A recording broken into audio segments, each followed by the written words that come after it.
மயிலிறகு என்றதும் சிறுவயதில் மயிலிறகை புத்தகத்தினுள் வைத்து அது குட்டி போடும் என்று நம்பி பலர் வைத்திருந்தது கட்டாயம் ஞாபகத்திற்கு வரும்.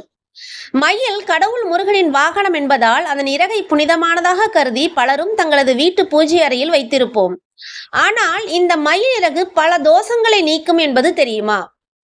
வீட்டின் வாஸ்து தோஷத்தை நீக்க 8 மயில் இறகை பயன்படுத்த வேண்டும். அந்த 8 மயில் இறகையும் ஒன்று சேர்த்து ஒரு வெள்ளை நிற கயிற்றினால் கட்டி பூஜை அறையில் வைத்து ஓம் சோமாய நமக என்ற மந்திரத்தை உச்சரித்து வர வேண்டும்.